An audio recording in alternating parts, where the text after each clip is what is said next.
Abi o tarafa bakacak. O köşeden mi? Şekerli Abi ne taraftan getirdin baksana. bu taraf. O köşeden getirdim. O köşeden. Ben onları çektim. Geldi Ömer. Doğru telefonu. Tamam biraz daha kayıtları.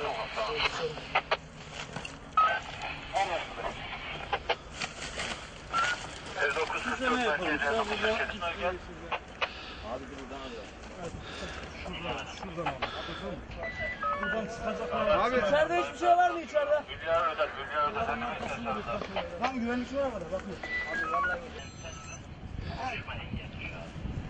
İşim var şimdi. Ha? Yok hadi işim var, işim var.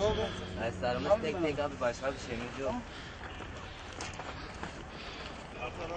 Karakola götürek mi? Bilmiyorum ben. Arabamız var.